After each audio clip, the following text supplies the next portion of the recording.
Sveiki sugrįžę į Parkside dirbtuves. Aš esu Dantesas ir šiandien mes konstruosime daugiafunkcį treniruoklį su svarmenimis. Kaip visada, visas reikalingas medžiagas ir įrankius rasi apačioje pateiktoje statybų instrukcijoje.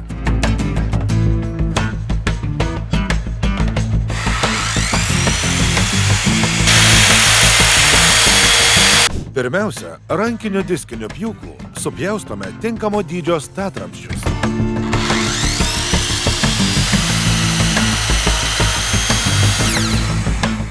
Trumpindami viršutinį rėmą, pjauname sijas kampu.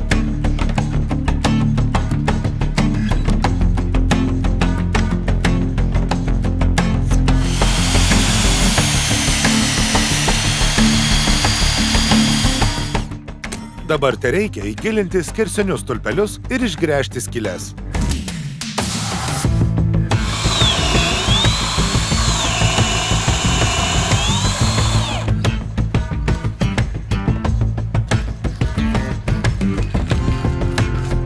Kad galėčiau tiksliai pažymėti ir gręžti be drožlių, pasigaminau šabloną.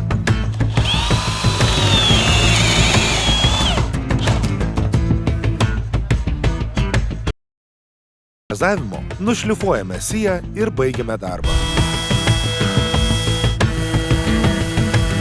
Kampinėms jungtims pasirinkome 12 mm storio faneruotę. Pirmiausia, šią plokštę supjaustome pagal reikiamą formatą.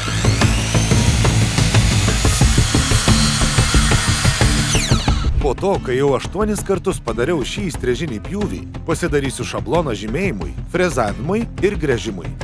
Šablonui naudoju 12 mm MDF plokštę. Ant jos galiu pažymėti spindulį ir išgręžti skyles kampinėms jungtims. Paruoštas šablonas atrodo taip. Dabar galiu perkelti formą ant savo plokštės ir grubiai išpjauti ją siauro pjūkliu.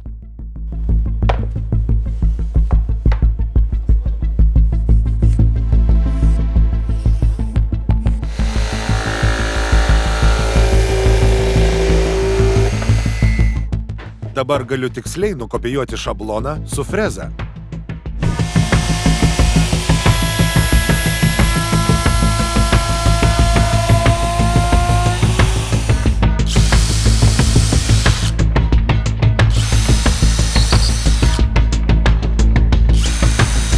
Galiausiai dar kartą perfrizavau kraštus ir dabar mūsų kampinė jungtis baigta.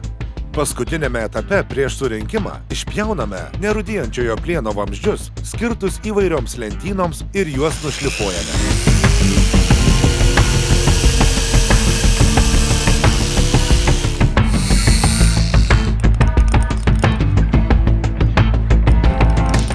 Pradedame nuo viršutinio rėmo montavimo ir išdėstome sijas su įstrižiniais pjūviais vieną prie kitos.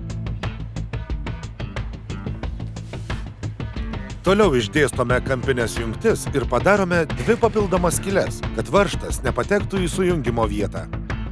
Įsitikink, kad šiurkšti pusė būtų nukreipta į medį, nes taip užtikrinsi geresnį sukibimą.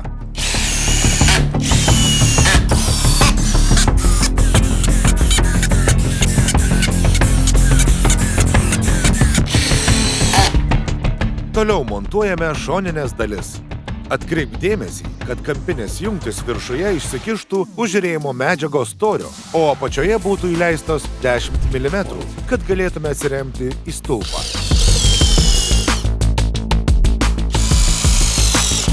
Toliau pritvirtiname apatinį skersinį prie stovo.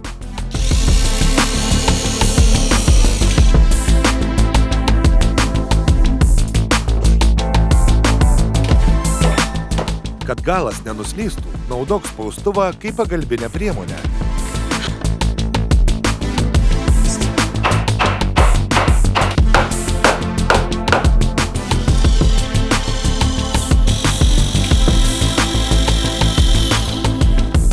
Dvi šoninės dalys jau paruoštos. Dabar montuojame viršutinį rėmą ir galinį skersinį.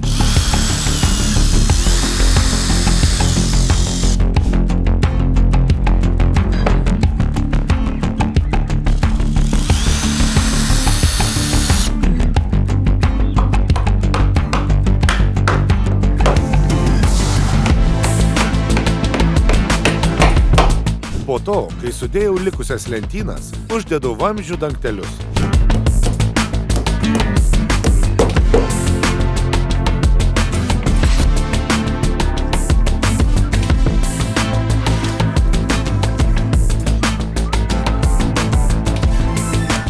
Dabar trūksta tik suolelio, kelių svarmenų ir tada bus galima pradėti.